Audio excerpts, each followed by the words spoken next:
আফগানিস্তান ও পাকিস্তানের মধ্যে শত্রুতার আসল কারণ কি? আজকের এই ভিডিওতে এই বিষয়টি নিয়ে জানার চেষ্টা করব।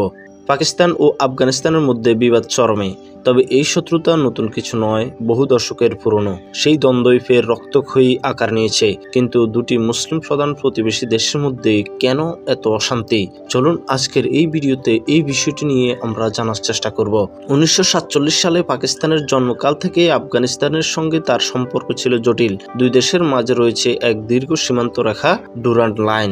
এই সীমান্ত ঘিরেই অশান্তির সূত্রপাত। দুই দেশের মধ্যে ধর্মীয় ও সাংস্কৃতিক বন্ধন থাকলেও বরাবরই দুই দেশের মধ্যে রাজনৈতিক টানাপোড়েন ছিল চরমে। 1979 সালে সোভিয়েত ইউনিয়নের আগ্রাসনের পর আফগানিস্তান কার্যত যুদ্ধক্ষেত্রে পরিণত হয়। ঠিক সেই সময়ে পাকিস্তান মার্কিন যুক্তরাষ্ট্রের সহায়তায় সোভিয়েত বিরোধী মুজাহিদিনকে সাহায্য করতে শুরু করে। পরবর্তীকালে তালেবান গোষ্ঠীর উত্থানেও ইসলামাবাদের ভূমিকা ছিল গুরুত্বপূর্ণ, কিন্তু এই ঘনিষ্ঠ সম্পর্কই আজ পরিণত হয়েছে অবিশ্বাসে। 2001 সালে আমেরিকার নেতৃত্বে পাকিস্তানে ওয়ার অন টেরর শুরু হয়। 2 দশকের যুদ্ধের শেষে 2021 সালে মার্কিন সেনারা দেশ ছাড়ে ক্ষমতায় ফিরে আসে আফগান তালিবান। সেই সময় অনেকেই ভেবেছিলেন যে পাকিস্তানের সঙ্গে আফগানিস্তানের দারুণ বন্ধুত্বপূর্ণ সম্পর্ক গড়ে উঠবে, কিন্তু বাস্তবে সম্পূর্ণই উল্টোটাই হলো।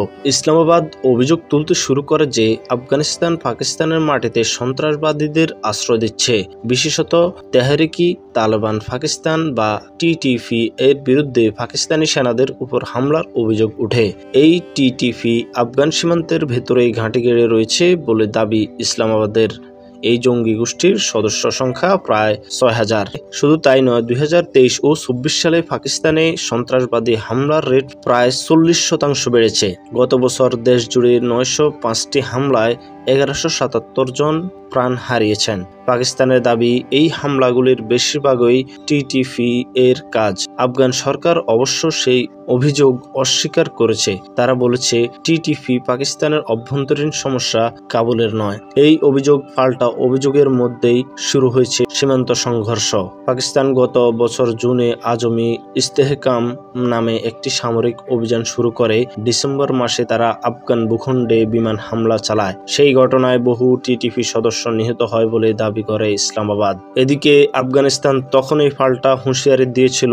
তারাও জানায় যে এই হামলার পাল্টা জবাব দেওয়া হবে, আর সেই হুঁশিয়ারি বাস্তবে পরিণত হয় প্রাকৃতিকায় হামলায়। এদিকে পাকিস্তান আফগান শরণার্থীদের দেশ ছাড়া করতে উঠে পড়ে লেগেছে, আর তা থেকে দুই দেশের সম্পর্ক আরো খারাপ হয়েছে। প্রায় 8 লাখেরও বেশি আফগান নাগরিককে জোর করে ফেরত পাঠানো হয়েছে। এই ঘটনায় তীব্র প্রতিক্রিয়া জানিয়েছে কাবুল। বিশেষজ্ঞদের মতে আফগানিস্তান ও পাকিস্তান এখন একই পরিবারের দুই ভাইয়ের লড়াই এর মতো অবস্থায় পৌঁছেছে। এক সময় যে ইসলামাবাদ তালিবানকে ক্ষমতায় আনতে সহায়তা করেছিল, আজ সেই তালেবানই পাকিস্তানের মাথা ব্যথার কারণ হয়ে দাঁড়িয়েছে। এহেন প্রেক্ষাপটে যে পাক আফগান সীমান্তে রক্তপাত অদূর ভবিষ্যতে থামবে না তা বলাই বাহুল্য। কারণ দুই দেশের মধ্যে এখন যে অবিশ্বাসের দেয়াল তৈরি হয়েছে তা সীমান্তের কাঁটাতারের থেকেও বেশি উঁচু। আশা করি ভিডিওটি আপনাদের ভালো লেগেছে। ভিডিওটি ভালো লাগলে লাইক, কমেন্ট, শেয়ার করবেন এবং চ্যানেলটি সাবস্ক্রাইব করে পাশে থাকা বেল আইকনটি বাজিয়ে দিবেন। ধন্যবাদ। আসসালামু আলাইকুম।